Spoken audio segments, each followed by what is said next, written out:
একটি বেসরকারি প্রতিষ্ঠান ন্যায্য মূল্যে মাল দিবে বলে গ্রামের হতদরিদ্র মানুষদের কাছ থেকে হাতিয়ে নিচ্ছে লাখ লাখ টাকা। দেখেন ভিডিওটা, সম্পূর্ণ ভিডিও দেখলে বুঝতে পারবেন বিষয়টা।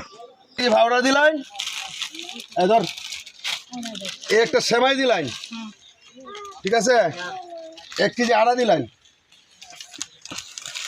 এই যে 2টা নোটুস দিলাম। আচ্ছা, এইগুলি মালের দাম কত শুন? 240 টাকা। আচ্ছা, এই 240 টাকার মধ্যে এই 2টা সেমাই, এই নোটুসের দাম কত? টাকা আনতে 5 টাকা।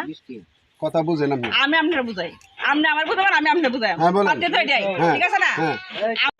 আপনি 1 লিটার দেন, 2 লিটার মধ্যে 1 লিটার দেন, আধা লিটার দেন, ভালো দেন। আপনি কেন দেন না মারি ভালো? আপনি কেন দিলেন? আপনি আধা কেজি দিতেন।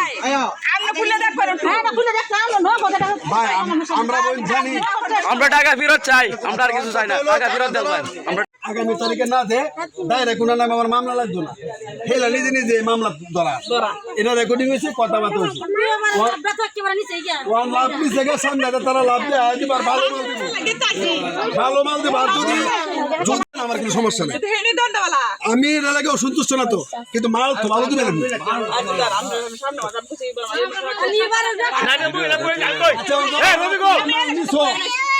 যারা মান্য গেছো সামনের তারিখে তোমরা মাল দিব, 2 লিটার সয়াবিন, 2 কেজি আতবের চাল, 1 কেজি বুট, 1 কেজি ডাল। 1 কেজি বুট, 1 কেজি ডাল, 480 টাকার মধ্যে। তখন তোমরা জানো